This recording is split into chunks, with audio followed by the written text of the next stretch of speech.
Hello, friends. Very good morning and happy Friday to all of you. So, ఇవాళ editorial stopping the surge. Surge అంటే పెరిగిపోవడం, బాగా పెరిగిపోవడాన్ని surge అంటాం. ఏది పెరిగిపోతుంది? నెంబర్ ఆఫ్ కేసెస్ పెరిగిపోకుండా ఆపడం ఎలాగా? ఏ కేసెస్? COVID-19కి సంబంధించిన కేసెస్. దాన్ని పెరిగిపోకుండా ఆపడం ఎలా అనే దానిపైన ఎడిటోరియల్. గవర్నమెంట్స్ ఏం చేయాలి? They should unlock using good evidence on how to avert another COVID-19 wave. COVID-19 last year first time attack చేసింది, ఫస్ట్ వేవ్ అని చెప్పాం. ఈసారి సెకండ్ టైం అటాక్ చేసింది, సెకండ్ వేవ్ అన్నాం, తగ్గింది. But people are expecting third wave, మూడోసారి మళ్ళీ రాబోతోంది అని చెప్పి అంటున్నారు. డెల్టా వేవ్ అని చెప్పి అంటున్నారు. ఇంకొక COVID-19 వేవ్ని ఎలా అవాయిడ్ చేయాలి? అవర్ట్ అంటే to prevent something bad from happening. To prevent something bad from happening, ఒక బ్యాడ్ జరగకుండా ప్రివెంట్ చేయడాన్ని మనం అవర్ట్ అంటాం. ఎలా అవర్ట్ చేయాలి అనే గుడ్ ఎవిడెన్స్ ఉంటేనే దాన్ని ఉపయోగించి అన్లాక్ చేయాలి. అన్లాక్ చేయాలంటే లాక్డౌన్ రెస్ట్రిక్షన్స్ మెల్లమెల్లగా లిఫ్ట్ చేయాలంటే ఒక స్ట్రాటజీతో చేయాలి. అంతేగాని ఏం తెలియకుండా గుడ్డిగా ఓకే మనకి రెవెన్యూ లేదు అన్లాక్ చేసేద్దాం కాదు. You should have a strategy in place. అన్నిటిని దృష్టిలో పెట్టుకొని then you can slowly unlock అనేది దీని యొక్క ఉద్దేశం. సో మనం ఆఫర్ చేసే కోర్సెస్, వాటి కాంటాక్ట్ డీటెయిల్స్ ఇక్కడ కనిపిస్తాయి మీకు. వీటితో పాటు స్పెసిఫిక్గా మంత్ ఎండ్ లోపు కొన్ని స్పెషల్ ఆఫర్స్ అనేవి ఉన్నాయి. And I want all of you to take a look at them. మన ఫ్లాగ్షిప్ కోర్స్ యూపీఎస్సీ ఇన్ఫినిటీ, ఇది లైవ్ ప్లస్ రికార్డెడ్లో అప్ ఫ్రంట్ పేమెంట్ ఆప్షన్తో లైఫ్ టైం వ్యాలిడిటీతో వస్తున్న ఈ కోర్సు 30th జూన్లోపు జాయిన్ అయ్యే వాళ్ళకి కేవలం 45,000కి వస్తుంది. 1st జూలై నుంచి 50,000కి వెళ్తుంది. ఇన్స్టాల్మెంట్స్లో కట్టే వాళ్ళకి ఈ 45 కాస్త 55,000 అవుతుంది 30th జూన్ లోపు వచ్చేవాళ్ళకి. 1st జూలై నుంచి 60,000 అవుతుంది. ఈ 55,000ని 11 ఇన్స్టాల్మెంట్స్లో కట్టొచ్చు. 60,000 అయితే 12 ఇన్స్టాల్మెంట్స్లో కట్టొచ్చు. సో ఈ 45,000 అనేది మీరు ఏదైతే చూస్తున్నారో this is for up front payment, ఒకేసారి పే చేస్తే. ఇన్స్టాల్మెంట్లో అయితే there will be 10,000 additional charges, but 5,000 per మంత్తో కట్టే అవకాశం ఉంటుంది. క్రెడిట్ కార్డులు, డెబిట్ కార్డులు ఏవి బ్లాక్ చేయడం అనేది ఉండదు. ఓన్లీ ట్రస్ట్ బేసిస్ మీద, నమ్మకంతో మనం చేస్తామంతే. So you can look at other courses also. And one more thing, చాలామంది ఫుల్ యూపీఎస్సీ తీసుకోగలుగుతామా లేదన్న క్లారిటీ లేని వాళ్ళు they can look at only economy, only polity, history, geography, current affairs, ethics, mains answer writing, ఇలా ఇండివిజువల్గా కూడా courses ఉన్నాయి. You can take. ఏది తీసుకున్నా సరే 5,000 రూపీసే. అండ్ ఏది తీసుకున్నా సరే 7,000కి మారిపోతుంది 1st జూలై నుంచి. సో ఇండివిజువల్గా తీసుకోవచ్చు. ఫస్ట్ ఎకానమీ తీసుకొని తర్వాత యూపీఎస్సీ ఇన్ఫినిటీకి అప్గ్రేడ్ అవ్వచ్చు. అప్పుడు ఈ 5,000 నేను మైనస్ చేస్తాను. అలాగే పాలిటీ తీసుకున్నాక మైనస్ చేస్తాను. 2-3 తీసుకుంటే ఆ అమౌంట్ మైనస్ చేస్తాను. Whenever you upgrade to UPSC infinity I will. మీ దగ్గర మనీ ఇష్యూస్ ఉండేవాళ్ళు సింగిల్ సబ్జెక్ట్ స్టార్ట్ చేయాలంటే అది కూడా ఉంది. But I always recommend going for full course. చూసారా ఇక్కడ మీకు 7 కనిపిస్తున్నాయి. 7 కలిపితేనే 35,000 అయిపోయింది. దీంతో పాటు ఇంకా మీకు environment, science and technology, internal security, governance, international relations, చాలా సబ్జెక్ట్స్ ఉంటాయి. ఇంకా టెస్ట్ సిరీస్ ఇవన్నీ ఉంటాయి. అవన్నీ కలిపితే it will be much more than 45, right? So అందుకని ఎప్పుడైనా సరే ఫుల్ కోర్స్ అనేది మీకు హెల్ప్ అవుతుంది.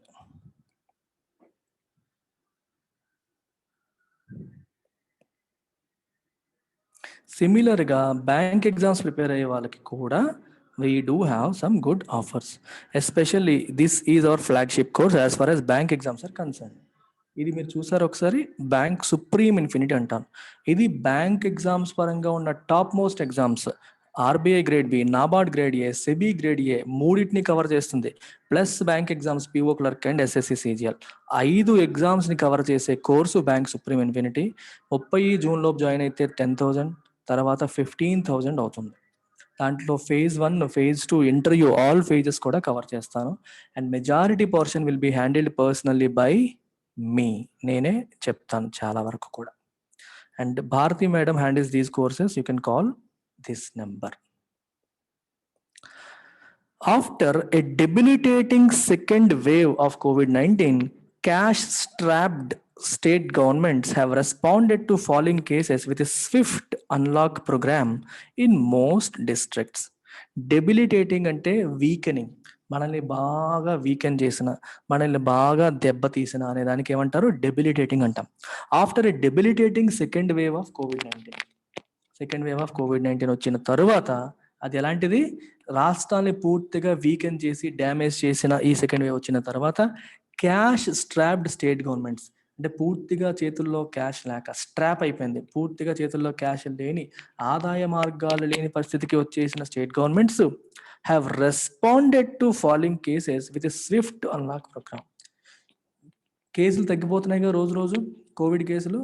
సో ఇదే టైము మనం మెల్లగా అన్లాక్ చేసేద్దామని చెప్పి, మెల్లగా కూడా కాదు, ఫాస్ట్గానే, స్విఫ్ట్ అంటే ఫాస్ట్గా స్విఫ్ట్ అన్లాక్ ప్రోగ్రామ్ని ఇంప్లిమెంట్ చేశాయి ఇన్ మోస్ట్ డిస్ట్రిక్ట్స్. చాలా జిల్లాల్లో అన్లాక్ చేయడం మొదలెట్టేశాయి. Some states have opted to open the flood gates. Flood gates అంటే గేట్లు ఎత్తేసాయి. మనం చూడండి, ఎప్పుడు కూడా వరద నీరు వచ్చినప్పుడు ఫ్లడ్ గేట్స్ పెట్టేసి ఉంచుతాం. ఒక్కసారి ఎత్తేసాం అనుకోండి, నీళ్ళంతా కిందకెళ్ళి లోతట్టు ప్రాంతాలు మునిగిపోయే అవకాశం ఉంటుందని చెప్పి ఫ్లడ్ గేట్స్ మూసేస్తారనమాట. ఇప్పుడు ఏం చేశారు? కోవిడ్-19 కేసెస్ పెరిగిపోకుండా ఉండాలి అని చెప్పి గేట్లు వేశారు. ఏ రకమైన గేట్లు వేశారు? అన్లాక్ చేయకుండా లాక్ చేశారు. ఈ టైం నుంచి ఈ టైమే తిరగాలి, మిగిలిన టైంలో తిరగకూడదు, ఇటు వెళ్ళకూడదు, అలా వెళ్ళకూడదు, గుమ్మి కూడకూడదు, మాస్క్ పెట్టుకోవాలి, శానిటేషన్ చేసుకోవాలి, ఇవన్నీ కూడా చేశారు. నౌ ఇప్పుడు స్టేట్స్ ఏం చేశాయి? Opted to open the flood gates. మొత్తం రెస్ట్రిక్షన్స్ అన్ని ఎత్తేసాయి. అలోయింగ్ డైనింగ్ రెస్టారెంట్స్ని ఓపెన్ చేసడానికి అవకాశం ఇచ్చేసాయి, జిమ్స్ ఓపెన్ చేసే అవకాశం ఇచ్చేసాయి, షాప్స్ ఓపెన్ చేసే అవకాశం ఇచ్చేసాయి, రిలీజియస్ సెంటర్స్ ఓపెన్ చేసే అవకాశం ఇచ్చేసాయి in areas with low test positivity rates for the corona virus. Corona virus కేసులు ఎక్కువగా లేవు అనుకునే ప్లేసెస్లో వీటన్నిటికీ కూడా పర్మిషన్స్ ఇచ్చేసాయి. Lockdown weary citizens. Lockdown weary అంటే అర్థం ఏంటి? లాక్డౌన్ వల్ల విసిగి వేసారిపోయిన, అలిసిపోయిన, వేరీ అంటే బాగా అలిసిపోయిన, టైర్ అయిపోయిన people, citizens on their part have greeted the reopening with road trips tourist. వీళ్ళందరూ ఏం చేశారు? టూరిస్ట్ సెంటర్లకి రోడ్ ట్రిప్లు వేయడం మొదలు పెట్టేశారు.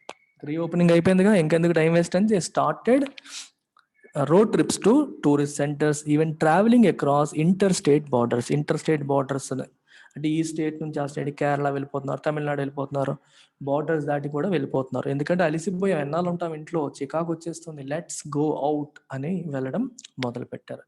This is not surprising. ఇదేమీ సర్ప్రైజింగ్గా లేదు, considering that the country has gone through weeks of anguish. Anguish అంటే పెయిన్, బాధ. ఇది సర్ప్రైజింగ్ కాదు. ఎందుకని? Considering that the country has gone through weeks of anguish. చాలా పెయిన్, బాధ దాటింది. అలా ఇంట్లో ఉన్నాం, చాలా మంది చనిపోవడాన్ని చూసాం, సఫర్ అవుతున్నాం, పెయిన్ అవుతున్నాం. When death and misery touch the lives of millions. చావులు పలకరించాయి. మిజరీ అంటే తెలిసిందే కదా మనకు, చాలా బాధ కలిగించే పెయిన్. మిజరీ అంటే బాధ. ఈ పెయిన్, బాధ లక్షల మంది జనాలకి టచ్ చేసింది, లక్షల మంది జనాల్ని టచ్ చేసింది. ఒక ఫీలింగ్ ఆఫ్ గ్రేట్ డిస్ట్రెస్, డిస్కంఫర్ట్ని మనం మిజరీ అంటాం. సో లక్షల మంది, కోట్ల మంది జనాన్ని అది టచ్ చేసింది. ద డేజా వూ మూమెంట్ అంటే ఇదంతా మనం ఇంతకుముందు అనుభవించాం అనే ఫీలింగ్. ఇది ఎక్కడో చూసినట్లుంది. సినిమాలు కొన్ని చూడండి, కొంతమంది డైరెక్టర్లు తీసే సినిమాలు చూస్తే ఇది ఎక్కడో చూసినట్టుంది అనిపిస్తుంది. అంటే ఆల్రెడీ మనం ఎక్స్పీరియన్స్ చేసాము, ఇది ఎప్పుడో చూసినట్టుంది అనిపించే మూమెంట్ని డేజా వూ అంటాం. A feeling that something we have already, something that it is familiar to us, మనం ఆల్రెడీ దీన్ని ఎక్స్పీరియన్స్ చేసాము అనే భావన deja vu moment. The deja vu moment, worryingly similar to the misplaced optimism following the first wave, is the time for caution and to avoid the missteps that produce the deadly second wave. The deja vu moment, worryingly similar to the misplaced optimism. Misplaced is a good word. Misplaced optimism అంటే అర్థం ఏంటి? Optimism అనేది positive word, ఆశావహ దృక్పథం. Misplaced కానీ ఉండాల్సిన చోట లేదు, ఉండకూడని చోట ఉంది. ఓకే, ఉండాల్సిన చోట లేకుండా ఉండకూడని చోట ఉండడాన్ని దాన్ని మిస్ప్లేస్డ్ అంటాం. ఈ టైంలో మనం ఆప్టిమిస్టిక్గా ఉండొచ్చా? ఏం చెయ్యదులే కరోనా, అంతా మంచి జరిగిద్దిలే అని చెప్పి అన్లాక్ చేసేసి ఇష్టం వచ్చినట్టు తిరిగేసే పరిస్థితి ఇది కాదు. లాస్ట్ టైం కూడా అలాగే ఒకసారి తగ్గింది కదా అని చెప్పి రెచ్చిపోయి ఆప్టిమిస్టిక్గా విపరీతంగా రోడ్ల మీద జనాలు తిరిగేశారు. దీనివల్ల ఏమైంది? మిస్ప్లేస్డ్ ఆప్టిమిజం వల్ల సెకండ్ వేవ్ చాలా ఉధృతంగా, చాలా తొందరగా స్ప్రెడ్ అయిపోయింది. ఇంతకు ముందు అందుకే మిస్టెప్స్ అన్నారు, తప్పుడు steps that produce the deadly second wave. Last time deadly second wave ని ప్రొడ్యూస్ చేసిన తప్పుడు స్టెప్స్ ని అవాయిడ్ చేయాలి. ఈ మిస్ప్లేస్డ్ ఆప్టిమిజం ఉండకూడదు. We should not be optimistic at this time. We should be pessimistic. We should be worried about what could go wrong and be cautious. Already, Maharashtra has expressed worry that there is a noticeable rise in cases in just a week.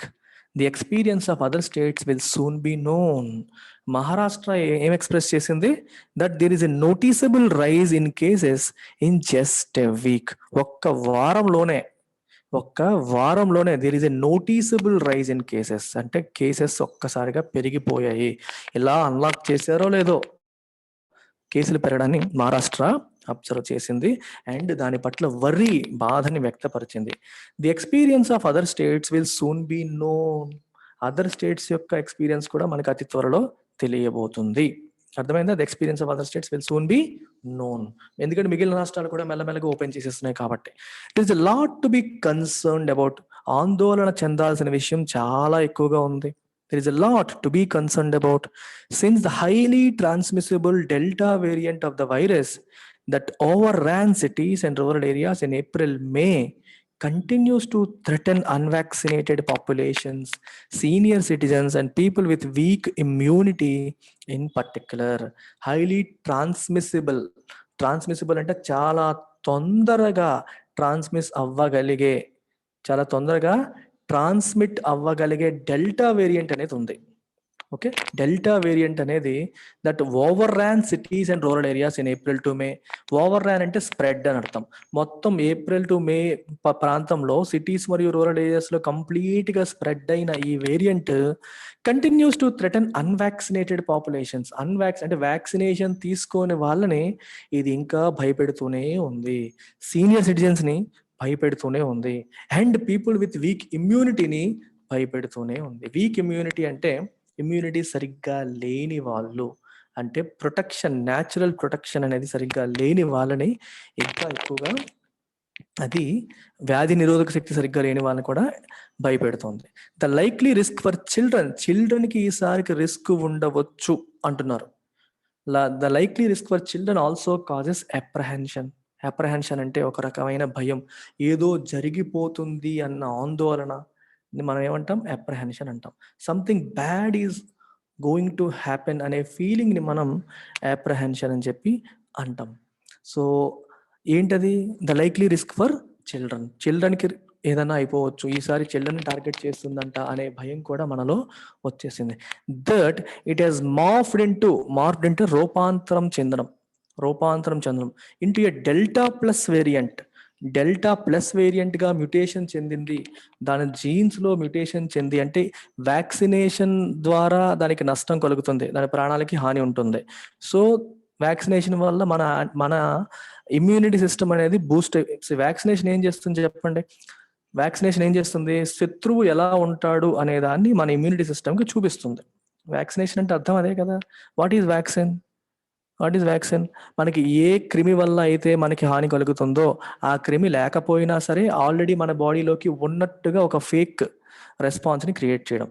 దాన్ని చూసి నిజంగానే virus వచ్చేసిందేమో అని చెప్పి మన immunity system activate అయిపోయి యాంటీబాడీస్ని సిద్ధం చేసుకుంటుంది. In reality ఆ వైరస్ బాడీలో లేదు, ఒకవేళ ఉన్నా దానికి బలం లేదు, అయినా సరే నిజంగా వైరస్ వచ్చిందని చెప్పి మన బాడీ యాంటీబాడీస్ని రెడీ చేసుకుంటుంది. ఇలా రెడీ చేసుకోవడం వల్ల రేపొద్దున నిజంగా వైరస్ వచ్చినా సరే మన ఇమ్యూనిటీ వ్యవస్థ ఆల్రెడీ యాక్టివేట్ అయ్యి ఉంది కాబట్టి ఇమీడియట్ గా వైరస్ ని చంపి మన బాడీని ప్రొటెక్ట్ చేస్తుంది. ఇది వ్యాక్సినేషన్ యొక్క కాన్సెప్ట్. కానీ ఇప్పుడు మ్యుటేషన్ చెందడం అంటే ఎటువంటి యాంటీబాడీస్ అయితే మన బాడీ ప్రొడ్యూస్ చేస్తుందో వాటికి చిక్కని కొత్త వేరియేషన్ లోకి రూపాంతరం చెందింది డెల్టా ప్లస్ వేరియంట్. అది వచ్చింది అనుకోండి మనల్ని ఇంకా ఇబ్బంది పెడుతుంది. అందుకనే అది మార్ఫ్ అయిపోయింది, కొత్త వేరియంట్ గా మారిపోయింది కాబట్టి it under scores the need for greater vigilance. ఇంకాస్త జాగ్రత్తగా మనం ఉండాలి, విజిలెంట్ గా ఉండాలి, కంటిన్యూస్ గా అబ్జర్వేషన్ లో ఉండాలి. గవర్నమెంట్ రిలాక్స్డ్ మోడ్ లో ఓపెన్ చేసేయండి, అన్లాక్ చేసేయండి అని వెళ్ళకూడదు. With the unprecedented knowledge base created in just over a year on COVID-19, governments have the resources to plan finely tuned reopening strategies. Unprecedented knowledge base created in just over a year on COVID-19. Unprecedented knowledge base అంటే అర్థం ఏంటి? కని విని ఎరుగని, మనం ఎప్పుడూ చూడని ఒక 1 yearలో ఒక వైరస్ గురించి ఎంత నాలెడ్జ్ గ్యాదర్ చేయడం అనేది ఇంపాసిబుల్. అలాంటిది మనం కని విని ఎరుగని రీతిలో గవర్నమెంట్ చాలా ఎక్కువ నాలెడ్జ్ని గ్యాదర్ చేయగలిగింది. Okay, on COVID-19. So governments have the resources to plan finely tuned reopening strategies. కాబట్టి గవర్నమెంట్స్కి they have a knowledge base. ఈ వైరస్ ఎలా ప్రవర్తిస్తుంది, ఎలా రీఓపెన్ చేయాలి, ఒకేసారి చేయొచ్చా, స్లోగా చేయాలా, స్ట్రాటజీ వేయడానికి సరిపడా రిసోర్సెస్, నాలెడ్జ్ ప్రస్తుతం గవర్నమెంట్స్కి ఉన్నాయి. The current consensus on preventing spread, as WHO points out, is to avoid the 3 C's. Consensus అంటే ఏకాభిప్రాయం. స్ప్రెడ్ని ప్రివెంట్ చేయడానికి ది కరెంట్ కన్సెన్సస్ అంటే ఏకాభిప్రాయం ఏంటి? WHO ఏం చెప్తుంది? అందరూ ఒప్పుకుంటున్న విషయం ఏంటి? We have to follow 3 C's. 3 C's follow అవ్వాలి. Sorry, we have to avoid 3 C's. ఏంటి ఆ 3 C's? ఒకటి, క్రౌడెడ్ ప్లేసెస్ లేకుండా చూడాలి, క్లోజ్ కాంటాక్ట్ సెట్టింగ్స్ లేకుండా చూడాలి, కన్ఫైన్డ్ అండ్ క్లోజ్డ్ స్పేసెస్ అనేవి ఉండకూడదు. ఓపెన్ స్పేసెస్లో రిస్క్ తక్కువ ఉంటుంది, క్లోజ్డ్ స్పేసెస్ ఏసీలు ఆన్ చేసి డోర్లు క్లోజ్ చేసి ఉంటే రిస్క్ ఎక్కువ ఉంటుంది, కాంటాక్ట్ ఒకరితో ఒకరు టచ్లోకి వెళ్ళే సెట్టింగ్ ఉంటే రిస్క్ ఎక్కువ ఉంటుంది, క్రౌడెడ్ ఎక్కువ మంది జనాలు గుమ్మికూడే ప్లేసెస్లో రిస్క్ ఎక్కువ ఉంటుంది. ఈ మూడింటిని అవాయిడ్ చేయమని చెప్పి WHO చెప్తోంది. The intersection of these is the most dangerous. ఈ మూడు కలిసాయి అనుకోండి, that is the most dangerous thing. అర్థమైందా? Crowded place, close contact setting, confined and close space. మీరు ఒక పెళ్లి వేసుకోండి, పెళ్లిలో ఏం జరుగుతుంది మనకి? ఒక కళ్యాణ మండపంలో జనాలందరూ అక్కడే ఉంటారు, క్రౌడెడ్ ప్లేస్ అయ్యింది, క్లోజ్ సెట్టింగ్ అయ్యింది, ప్లస్ ఒకరితో ఒకరు టచ్ అవుతూ ఉంటారు. ఆ కార్యక్రమాన్ని, ఈ కార్యక్రమాన్ని, that is an example of all 3 C's, intersection of all 3 things. And that is the most dangerous, and relaxations given by some states fall within this red zone. అర్థమైందా? మన స్టేట్స్ కొన్ని రిలాక్సేషన్స్ ఇచ్చేసాయి, ఆ రిలాక్సేషన్స్ అన్నీ కూడా ఈ జోన్లోకి వెళ్ళిపోతాయి. అంటే మూడింటిని కలిసిన ఇంటర్సెక్షన్. ఎగ్జాంపుల్ డైనింగ్ రెస్టారెంట్స్లో కూడా అంతే, కల్చరల్ పర్ఫార్మెన్సెస్ జరిగే ప్లేస్లో అంతే, shops, social events in enclose spaces కూడా ఈ కేటగిరీ కిందకి వస్తాయి. A significant number of people are unwilling to wear mask. They are not willing, ఇష్టపడట్లా మాస్క్లు వేసుకోవడానికి. అండ్ అడ్హియర్ టు డిస్టెన్సింగ్, వాళ్ళు సోషల్ డిస్టెన్సింగ్ నార్మ్స్ ఫాలో అవ్వడానికి కూడా ఇష్టపడట్లేదు. Making it difficult to stop transmission. So ట్రాన్స్మిషన్ని ఆపడం కష్టతరం చేస్తుంది దానివల్ల. Including on trains and buses. Trains, buses మీద కూడా దీన్ని ఆపడం అనేది ఇప్పుడు కష్టం అయిపోతుంది, ఎందుకంటే people are not following social distancing and some people are not wearing mask. Neither have the governments moved to provide certified masks to the public liberally to be able to insist that they be worn. Governments ఏమైనా certified మాస్కులు ప్రజలకి ఫ్రీగా ఇచ్చాయా? ఇవ్వలేదు. అందుకే రాశారు, neither have the governments move to provide certified mask to people. కొన్ని government provide చేసి ఉంటే మీరు ఖచ్చితంగా వేసుకోవాలని చెప్పి ఒక రెస్ట్రిక్షన్ పెట్టేవాళ్ళు. ఆ పని కూడా గవర్నమెంట్ చేయలేదు, గవర్నమెంట్స్ ఆ పని కూడా చేయలేదు.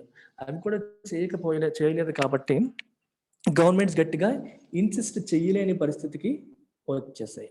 గవర్నమెంట్స్ ఇన్సిస్ట్ చేయలేకపోతున్నాయి, ఖచ్చితంగా మీరు వేసుకోవాలని చెప్తున్నాయి కానీ ఇన్సిస్ట్ చేయలేకపోతున్నాయి. The insurance and banking sectors have made slow progress in enabling employees to work from home using real time platforms that can reduce crowding in offices. ఈ ఇన్సూరెన్స్ కంపెనీస్, బ్యాంకింగ్ సెక్టర్లో ఉన్న companies ఇవన్నీ కూడా technology విషయంలో ఇంకా improve అవ్వలేదు, అంటే slow progress అవ్వలేదు. ఎలాగా? ఇప్పటికీ బ్యాంకర్స్ ఆఫీస్కి వెళ్ళి పనిచేయాలి, ఇంట్లో ఉంచే పని చేసే పరిస్థితి ఇంకా కల్పించలేకపోతున్నారు. అందుకని టెక్నాలజీ అప్గ్రేడేషన్ పూర్తిగా రాలేదు. అది వచ్చుంటే రియల్ టైం ప్లాట్ఫామ్స్ ఉండేవి, సో క్రౌడింగ్ లేకుండా పని అయ్యేది. ఇప్పుడు అది చేయలేకపోతున్నారు.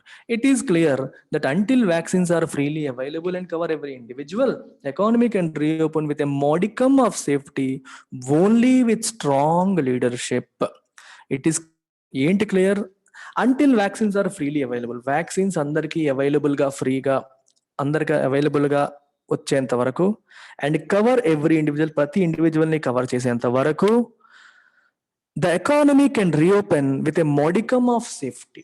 ఎకానమీ రీఓపెన్ అవుతుంది with a modicum of safety. అంటే అర్థం ఏంటి? సేఫ్టీ అనేది మంచిది, మోడికమ్ అంటే వెరీ లిటిల్ అమౌంట్ ఆఫ్, అంటే చాలా తక్కువ. ఇప్పుడు ఓపెన్ చేస్తే సేఫ్టీ ఎక్కువ ఉన్నట్ట తక్కువ ఉన్నట్టు? ఎందుకు తక్కువ?